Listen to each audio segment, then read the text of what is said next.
All right, Cheryl, thanks so much. New York State becoming the first state to set the fast food worker minimum wage at $15 an hour. New York Governor Andrew Cuomo will still face hurdles from opposition in Albany, but he is remaining confident over the weekend, saying that he plans to mobilize the working families of New York. Listen to this. You think you can stop this campaign in Albany? You haven't seen anything yet. We're going to mobilize the working families of New York like they've never been organized before. You stand in the way of the working families, they're going to knock you down, and we will not stop fighting until we have $15 an hour. So help me God.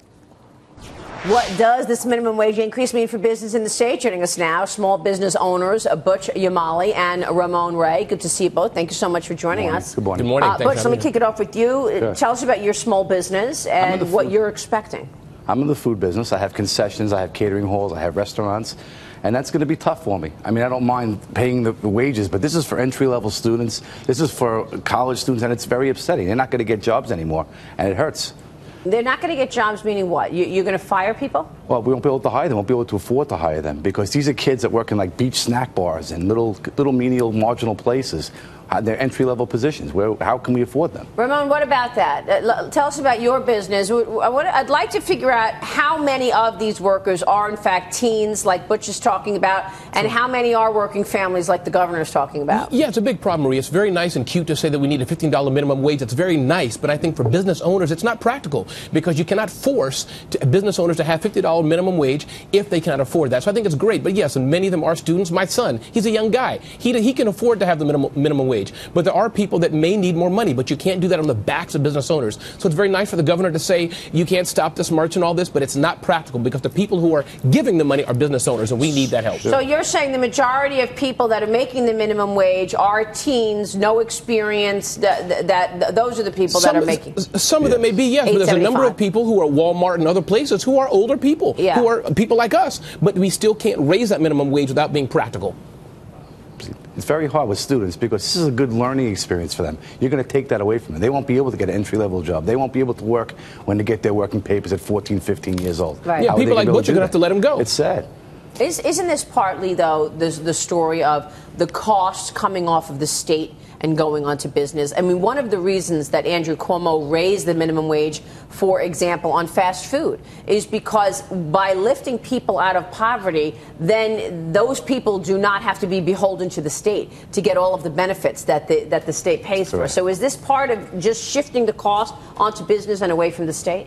It could be his grand scheme. I don't know about that. But most importantly, it's going to take and raise the cost of everything. You're going to go into a restaurant now, you're going to pay twice what you pay now because it's almost double the amount you pay. So you're going to raise prices. You have to. How can you make a profit? And people can't afford that. Business owners, Maria, I think the thing is that as prices are raised for businesses, they're going to have to put the cost on somebody else, and they're not going to be able to hire more. They're not going to be able to reinvest in the local communities. So it's a losing situation. So is that what you're going to do as well, Ramon? Tell us about your business. No, absolutely. So I founded 4 companies. I sold one. My current business is Smart Hustle Magazine. The point is that how am I going to hire more people? How am I going to have people to run what I need to run in my businesses if I have increased costs from the government? The government can do 2 things. They can either help people by staying out of the way, lowering taxes, and helping us to grow, or they can get in the way and raise taxes and have regulation, as I know happens in Butch businesses, and that's a problem as well. So it's a no-win situation here.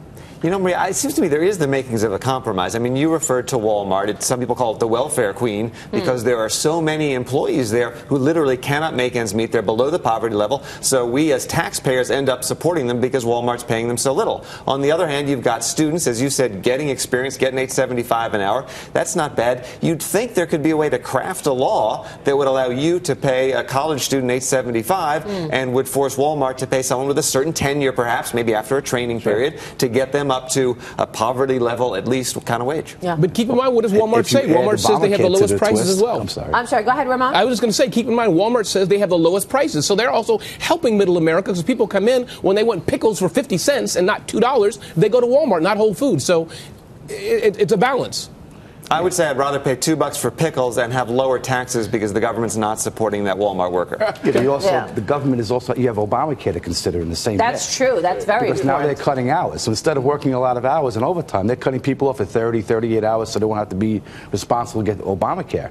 So you couple that with the $15 an hour, you're going to have people working 10 hours a week. It's not going to work out.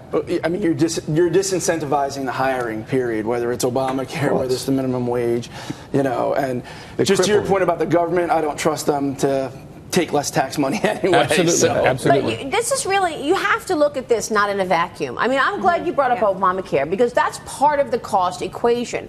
So how much of your costs include Obamacare? I mean, when you hire new workers, are you thinking this is what it's going to cost me because I'm forced to offer these kinds of benefits? Well, it becomes part of the major cost, but it's very good to have student labor because you're not responsible for Obamacare. They have so you want to hire the teenagers, especially for a marginal location like a concession or a snack bar. It's very important. But let's look at the picture bigger there also, Butch, because you're thinking that it's not just the retailers, it's not just that, it's beyond that as well. So I think we have to look at both of that as well. Sure. Let me ask you one more question because we got the second GOP debate this week. As small business owners, what do you want to hear from the candidates on Wednesday as it relates to small business? Ramon? Yeah, there's two things I want to hear. I want to hear, one, that they're going to be incentivizing businesses to create more businesses and lower deregulation. What's happening in New York with Uber, for example, is a travesty. Two, I would like to hear what they can do, as we just discussed, about lowering taxes or making it easier to start a business and grow a business. Because if the money you're making is pulled out through taxation, it doesn't give you an incentive to grow. So that's what I want to hear. Butch, taxation, deregulation. What about you? I want to hear about Obamacare, either to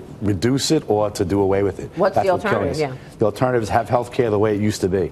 It worked out better for everybody. It's hurting our economy, hurting our businesses very much. And has that dictated the way you spend money, the way you invest? Oh, sure, because you have to be very careful now. If you can't be as aggressive as you could have been years ago, and that hurts. I want to know who you guys want to support. I guess we'll start with Butch.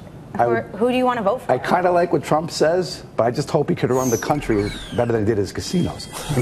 Yeah, I agree as well. Donald Trump, I think he's a business guy. He started a number of businesses, and I think we need the more businesses we create in the U.S., the better it is. Whether it's people like Dropbox or Uber or Infusionsoft or Microsoft, we need the economy to grow, and it's only going to grow by having amazing companies. Yeah. I like Bush. That's a good point. Ramon, Ray, Butch, Yamali, good to have you both. Thank you so much, gentlemen. We appreciate it.